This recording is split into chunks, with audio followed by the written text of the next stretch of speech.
Hi guys, welcome back to the channel. In today's video, we're going to be talking about top 10 products that will be disappearing off the shelves in the next SHTF situation. Whether you're a prepper or not, guys, we're all watching the news, we read the news, and we know that it's pretty shitty things going on out there in the country and in all the countries, in fact, in the world. And of course, they make many of us feel a little bit uneasy. Of course, as a preppers, guys, it's our job to make sure that we kind of soften the blow in any circumstances and make sure that our families are protected and have enough food and drink and whatever we need, really, so we don't have to basically go to the supermarkets when the things are really tough and a little bit uneasy. So because I had few of the emails from yourselves asking sort of things, well, what sort of products I should be buying to basically to start prepping, well, I've covered this on the many videos. However, I decided to kind of do a slightly different approach, and then we're going to talk about the products that I've witnessed, you all probably witnessed, disappearing off the shelf during a certain little panicky situations. And then if you consume those products, guys, you can make this choice or go and stock up on some more, and if you don't, then you can buy an alternative or just don't bother whatsoever. However, as a prepper, I still encourage you to be able to get at least some food in your cupboards just for an emergency. So without further ado, guys, we're going to start with, and I must say, I don't think I ever put this in any of my videos for let's start prepping, let's buy this, because it's kind of a common sense, and I think we all witnessed this. But for the sake of this video, because we are talking about things that are going to be disappearing off the shelves, first, I'm going with toilet paper. Yep, you probably guessed it. If you're a prepper, you already have tons of it. Even if you're not a prepper, I guarantee you'll have some toilet paper stashed somewhere.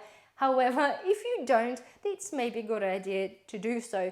Again, toilet paper is literally, it's probably number one thing that will be disappearing as a non-food item that will be disappearing off the shelves in any emergency or unsettled situation. Number two, guys, it's going to be rice, and we already witnessed this. As we know, rice is one of the number one staple item for any prepper, and we know they could last up to 30 years in the proper storage and keep all its nutritional value. So rice is number two item that will be flying off the shelves. We have witnessed this already. As soon as the news came out about the India restricting the export of rice, we have some panic and there were shortages of rice. Believe this or not, we're still not able to get rice in my local little Lidl, so it's all probably part of this, but guarantee you this will be number two of the food items that will be flying off the shelf. Okay, number three, guys, it's going to be pasta. I'm not saying it's a close relative, but as it comes to bulkiness of food, you know, you either eat rice or you eat pasta. So pasta would be my number three. Again, we've seen this, guys, during the COVID times. Pasta disappeared off the shelves. There was some bits I remember left. There was a really expensive sort of expensive brands that were left a little bit, but generally middle range and the cheap ranges were all gone. And trust me, again, anything will happen, there will be the ones disappearing off the shelves. Followed by pasta, of course, guys, it's going to be tomato sauces, or in fact any other jarred sauces that you can buy that just goes with the pasta for ease of a meal. This is just how this goes. Majority of population who cook pasta, it's just super easy. You boil your pasta, you open a tin of tomatoes or a jar of sauce, and that's that. So that also will be following or going together with the pasta. Next thing, we're talking about the alternatives. Now people panicked about having a pastas and rices, nothing left. Next thing people are going for is going to be the pot noodle, because it's technically similar to a pasta if you wish, but it doesn't even require much cooking. You can just put a bit of boiling water in there, it sits there and it's ready to eat. And then, guys, we're talking also about mashed potato. We're talking about the potato flakes. Again, boil the kettle, pour them in, pour the water in there, done. Okay, so this is going to be the two other alternatives for the pasta and rice that will be going. Okay.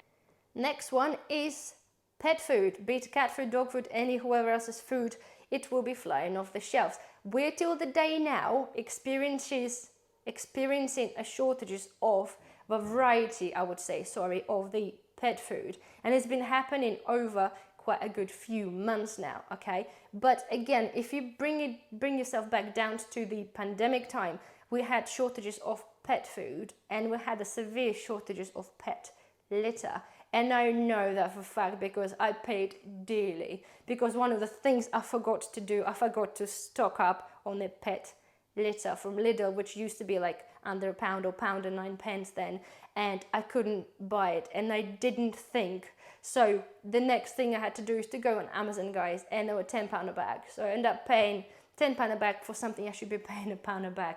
But trust me, now I know, because I now buy more litter to make sure I have a stockpile just in case people are doing the same as well. So any whiff of anything like that, they'll be wiped off within a day, and I guarantee you, because the only Lidl do them so cheaply, and they will be gone within a day. Trust me on that one. So next thing, guys, we're talking about bread flour and we're talking about yeast.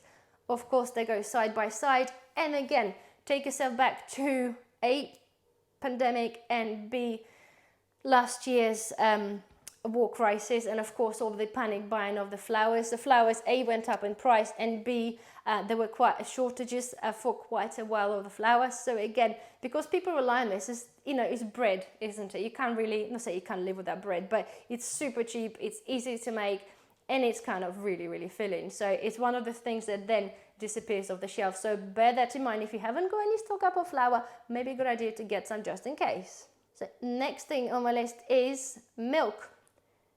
And we're talking about long life milk, powdered milk, and I'm putting the baby formula into that category as well. Again, if you just have a look for the past couple of years of things been happening, we've gone through quite a while. I think for about 2 months we couldn't get any of the dry milk or long life milk in Tesco's and Asda locally, so good job we've been stocking up. But again, any whiff of something, I think there was the dairy farmer strike or whatever that was that made people panic, but you can see, right, the tiny little something that people hear on the news, it's already like happening and people are already sort of stocking up. Just imagine if something big were to happen, okay, and that will take literally hours to clear the shelves, especially if people in generally will know what's going on or what's potentially about to happen.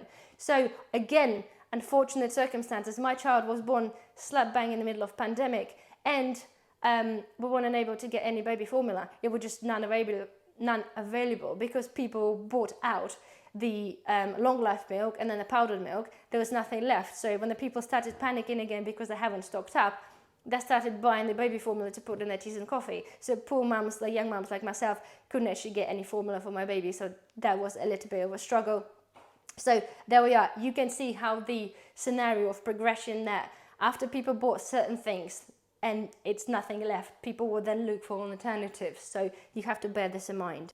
Right, next thing, guys, we're talking about is meat. Again, we experienced meat shortages during the tough times, okay, and it's not going to get any easier. Apparently there were predictions for the shortages of beef and chicken, so nonetheless, again, meats are the first to go. So as soon as the fresh meat disappears off the shelves, of course everybody will be running for tinned meats and tinned fish. So it kind of goes without saying, this is how it is.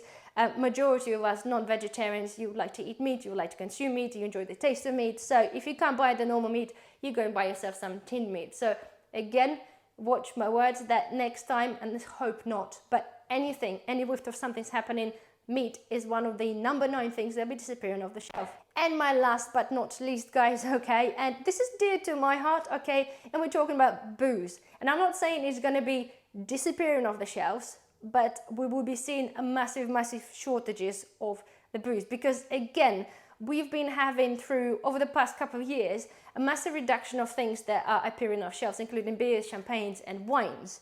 Again, during the pandemic, there were literally only like a couple of beers available.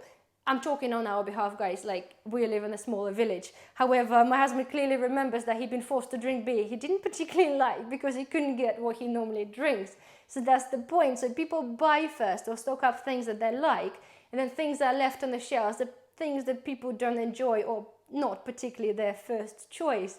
So this is one of the things that just I said because close to my heart, because in the end of the day, we're talking about the desperate times and we really shit hits the fan. You kind of want to be able to have a little bit of comfort. So to me, I just put this at number 10, but I felt like I had to mention this one anyway. So anyway, guys, so hopefully, especially for you guys who are new to prepping or thinking of prepping, it gives you kind of a slight idea, but in a slightly different angle to how I normally approach and say, well, you should buy this and you should buy that, so you should buy that. Those kind of are key pantry items, if you wish, apart from obviously alcohol. However, they are there and they're the sort of things that I've seen been affected when the thing's been going on in politics or generally in the world and whatever's been happening, if you know what I'm saying. So hopefully that gives you kind of a slightly different approach, different way of looking at the things like that. So if you don't like pasta but you like yourself pot noodles, then make sure you buy some of that. If you don't like rice, then buy some other grains. You know, there's the possibilities are there, but they are the first things, as I said, will be disappearing, followed in by then alternatives that are left on the shelves that nobody wants. So anyway, guys, hopefully you find this somewhat helpful. If you do have any questions, comment below. Thumbs up if you enjoy the video, find this at least a little bit helpful. Subscribe to the channel if you haven't already, and I'll see you in the next one. Bye bye.